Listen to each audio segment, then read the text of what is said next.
जिस तरह के हिंदुस्तान के अंदर में पहलगांव पे जो लोग का आक्रोश था, 26 लोगों का जिन्हों हत्या किया गया था धर्म के नाम पे, आज उसी का जवाब मोदी जी ने आतंकवादियों को गढ़ पर लिया गया। क्या बोलना चाहेंगे मैडम आप लोग?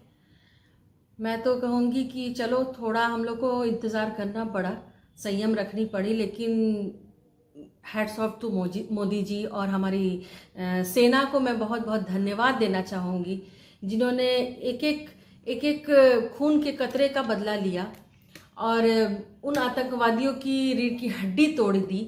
तो उससे बढ़कर तो कुछ भी नहीं था हमारे लिए। और ये एक संदेश है सारी दुनिया के लिए भी, खासकर पाकिस्तान के लिए भी, कि ये आज का भारत है, ये मोदी जी के युग का भारत है। तो इसमें हम लोगों को पूरा यकीन था कि कुछ ना कुछ तो ऐसा होगा ही होगा। मोदी जी इस तरह से नहीं छोड़ेंगे, उन लोगों को जाने नहीं देंगे। और ये बहुत ही सराहनीय कार्य हुआ। हम लोगों की हिंद की सेना को मैं धन्यवाद देती हूँ, मोदी जी को धन्यवाद देती हूँ, और जिन लोगों ने भी जो भी इस कार्य में जिन लोगों का साथ मिला मोदी जी को, उन सभी को बहुत बहुत धन्यवाद देना चाहूँगी।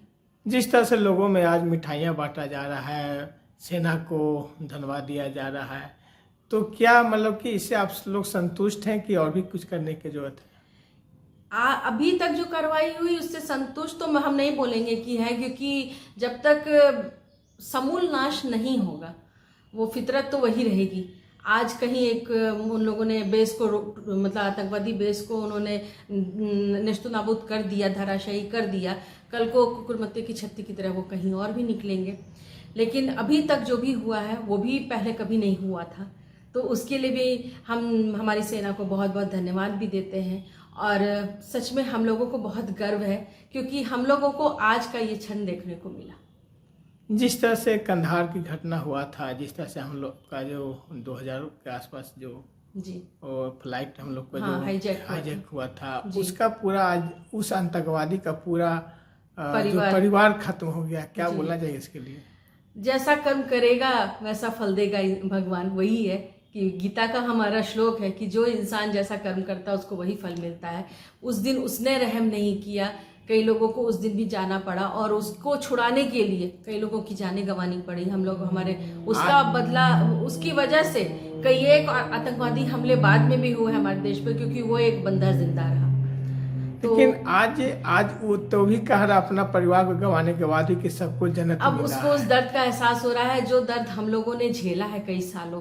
चाहे वो आप बॉम्बे का या बोल दीजिए, बॉम्बे में जो कुछ हुआ, चाहे आप कंधार का में भी हमारी इतनी अच्छी एयर होस्टेस से लेके कुछ लोगों की मौत हुई थी। तो उस समय उनको तो वो अट्टहास करते थे, वो खुशियां मनाते थे कि चलो हमने हिंदुस्तानी के लोगों को तकलीफ पहुंचाई। लेकिन आज जब खुद तकलीफ से गुजर रहा है, तब उसको शायद थोड़ी सी उसमें इंसानियत जागी होगी जो उसके साथ हुआ। लेकिन देश के अंदर जो उस तरह का जो घटना जो हो रहा है, उसके लेकर चीज है, यही बहुत बड़ी जड़ है हम लोगों के देश में अस्थिरता की, कि हमारे अपने बीच ही बहुत सारे गद्दार छिपे पड़े हैं। उन लोगों को ढूंढना, उन लोगों पर कार्रवाई करना बहुत ही ज्यादा जरूरी है। खासकर आप देख लीजिए, बड़े बड़े नेता लोग भी कभी कभी ऐसी बातें बोल जाते हैं कि समझ में नहीं आता कि वो मतलब मोदी जी का विरोध कर रहे हो, ठीक है मोदी जी का विरोध करिए क्योंकि आप अपोजिशन में हो, आप विपक्ष में हो, लेकिन उसके चलते देशद्रोह तो मत कीजिए। कम से कम देश के प्रति तो वफादार रहिए। जो उनके अच्छे कार्य हैं उनकी सराहना नहीं कर सकते हो मत कीजिए, लेकिन उनके विरुद्ध तो मत बोलिए। आपने सेना के विरुद्ध कितनी बार मतलब आवाज उठा दी कि नहीं, सर्जिकल स्ट्राइक कभी हुआ ही नहीं, हमको सबूत चाहिए। इस बार सेना पूरी तैयारी के साथ गई, और उन्होंने बोला भी, टीवी पे मैंने उनका इंटरव्यू सुना कि विपक्ष लोग मांगते रहते हैं कि सबूत दो सबूत दो, तो इस बार हम लोग सबूत देने के लिए इरादे से कैमरा वगैरह सब फोकस करके लेके गए थे कि भाई देख लो। और इस बार तो पाकिस्तान खुद सबूत दे रहा है कि हमारे यहाँ ऐसा हुआ है। पिछली बार तो वो नहीं बोल पाया था, लेकिन इस बार दे रहा है सबूत। जो देश के अंदर जो आतंकवादी छुपे हुए हैं उसको कैसे मिटाया जा सकता है? उसको तो देश के अंदर में ही कार्रवाई होनी चाहिए, सफाई होगी, तभी कुछ हो पाएगा।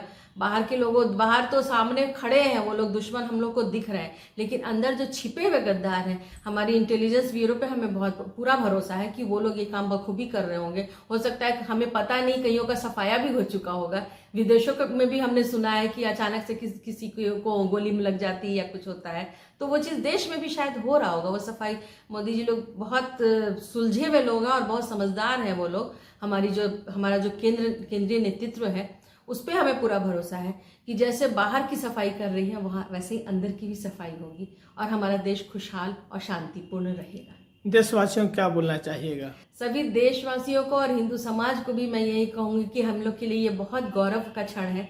हमें बिल्कुल आज के केंद्र की सरकार को, हमारी सेना को, जिसको मोदी जी ने छूट दे रखी थी कि आपकी मर्जी है, आप किस तरह से बदला लेते हो, तो उन सबों को हम लोग बहुत बहुत धन्यवाद देते हैं। और देशवासियों को मैं ये कहूंगी कि हम लोगों को हमारे आज के केंद्रीय नेतृत्व पर पूरा भरोसा रखना चाहिए, क्योंकि हम लोग घुस कर मारते हैं। अब अपना परिचय दीजिएगा। जी धन्यवाद। मेरा नाम नम्रता सोनी है।